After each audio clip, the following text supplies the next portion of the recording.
Welcome to this piano tutorial for the song What a Beautiful Name by Hillsong Worship, based on the recording from their album Let There Be Light. This arrangement is available at centeredworship.com if you'd like to get it for yourself if you don't already have it. Alright, I'm going to go through section by section, giving some interpretive suggestions, some ideas into the mind of the arranger, some tips for practicing some of the more difficult passages, and then some creative alteration ideas.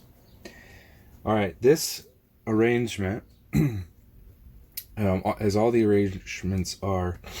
piano arrangements are on centeredworship.com, is an accompaniment arrangement, and that's really important in this arrangement in particular.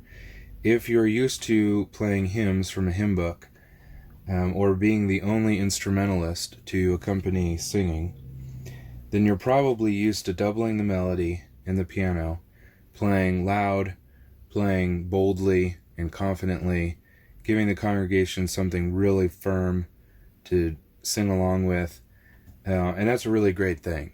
I'm not in any way saying that that's a bad thing. All I'm saying is this is not that. This arrangement is very much a background part. It's very much an accompaniment part, where the vocal is primary and the piano part is secondary. If you were to play and approach this arrangement like you would what my grandfather called gospel piano style playing, it would really sound bad, I think, because the piano part is meant to be a support, a kind of bed for the melody to sit on. Let me try to demonstrate. This beginning part in the verse, honestly, it's kind of boring. It's meant merely to give a harmonic context for the melody and a rhythmic pulse to keep it moving. One with God the Lord Most High. So make sure it sits back in the background. That especially becomes important in the chorus.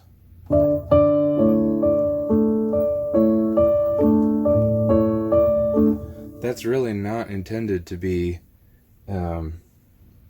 played over top of the vocalists.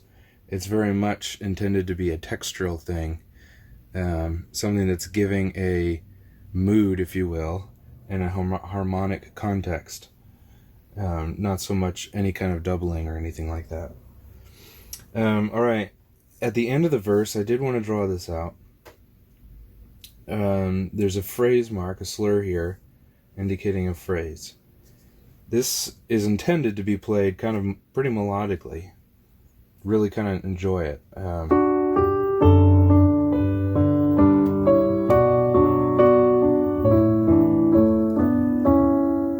And let it kind of lead into the chorus. Let it build into this beautiful chorus part. Let me try to demonstrate that.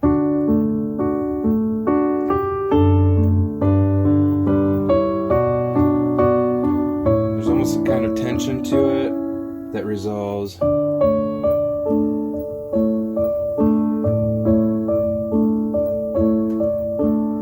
Like that. Kind of tension and resolution there.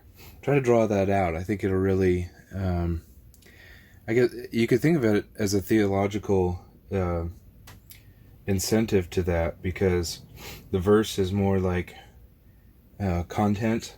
You were the Word at the beginning, one with God, Lord Most High, hidden glory in creation, now revealed, and you are Christ.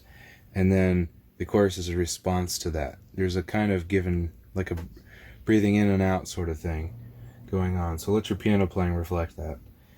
A creative idea for the verse, both verses.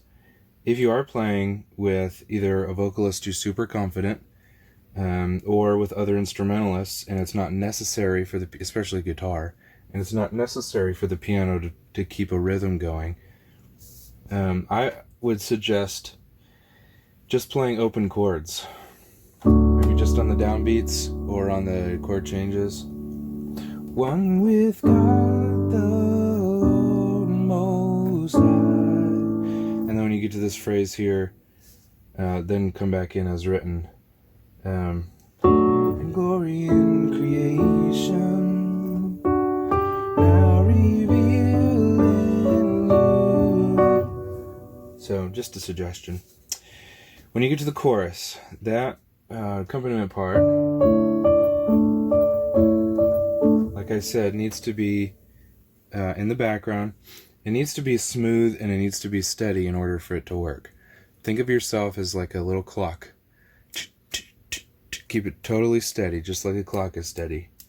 Let the pedal create all those kind of ethereal, washy sounds.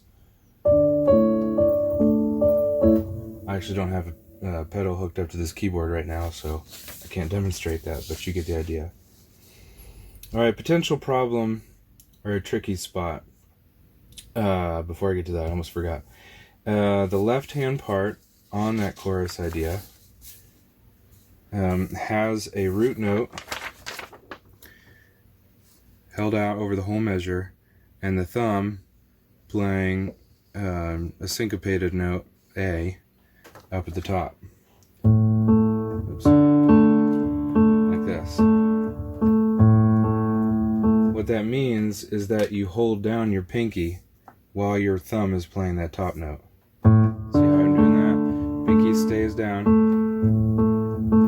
Now, the part where that might get tricky is here, measure 12, there's a G down at the bottom, and you play an A up top. Now, I've got oversized hands, so that's easy for me to do. But normal people don't have that big of hands. If you're using the pedal, that's not a problem. You can still hit that G, jump up to the A with your thumb, and just not hold that G down, and that's fine. Same with the F sharp here. Like that. If you need to practice that, you can. If it's just impossible for you to do, then bring these up an octave. Bring that G up to here, and that F sharp up to here. That's not going to be a bad idea either.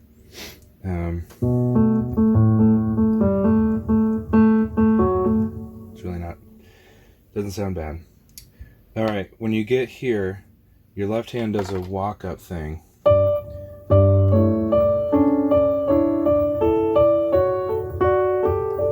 Like that. Could be a little tricky. I would suggest thinking about what your left hand plays and how it plays it. Practice your left hand by itself. I tell my students that all the time. Let the normal pinky thumb dynamic happen there. And then let your third finger cross over to that C sharp. 3, 2, 1, and 3 crosses over again, 2, 1. Super simple. 3, 2, 1, 3, 2, 1, that fingering. I'd write that in if I were you. I would actually write that in if it's helpful.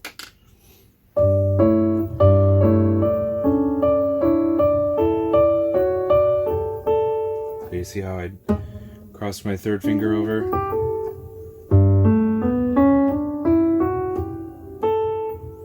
Oops, I didn't do that. Like that. Same thing at the second ending, going into the bridge.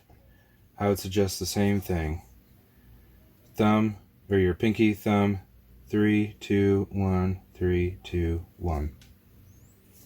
And that'll put your thumb right on that G and make it perfect for this instrumental part. The bridge is pretty self-explanatory. You may, depending on how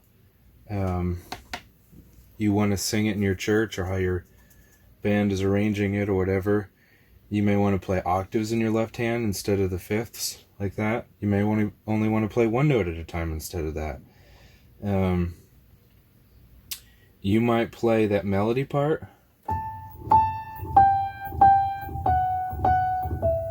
as octaves and get rid of the bottom, the part that has the stems pointing down. Get rid of that altogether and just play that little melodic part with octaves.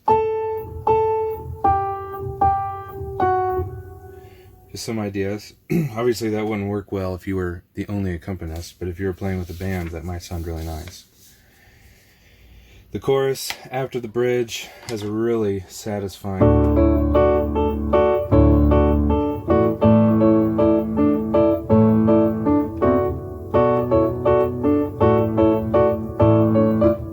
see what I'm doing already. This looks like a copy and paste thing, but don't be deceived. Look at the bottom note in your right hand. It's an F sharp, E, F sharp, D, F sharp, E, F sharp, D. Then it goes to E, E, E, D, E, E, E, D, F sharp, E, F sharp, D, E, E, E, D. So it changes. You got to keep an eye out for that. Your ear will hear it, but your eye may not see it. So don't skip over those little details. If you want, I made the rhythm of this left hand part 1, 2, 3, 4, 2, 3, 4, like that, to match the drum part, the kick drum in the recording. You might want to alter that, make it quarter notes, make it half notes, make it just whole notes. Be a lot easier if you just made it whole notes, just on the downbeat, half notes here, whole note. Maybe even just make it octaves. Like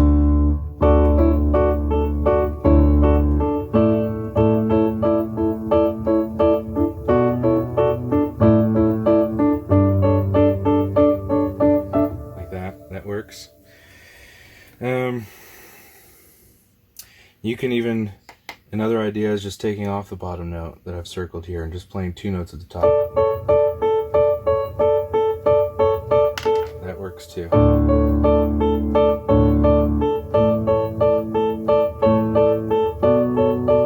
Right, you could even move that up an octave. Sounds bad by itself, but if you've got electric guitars and acoustic guitars that are playing along and it's just a big sound and your piano part is feeling pretty muddy down in the mid-range, then pop up an octave and let it pop out above what the guitarists are doing. Well, I guess that's all I have. Thanks for watching. Again, this sheet music is available at centeredworship.com.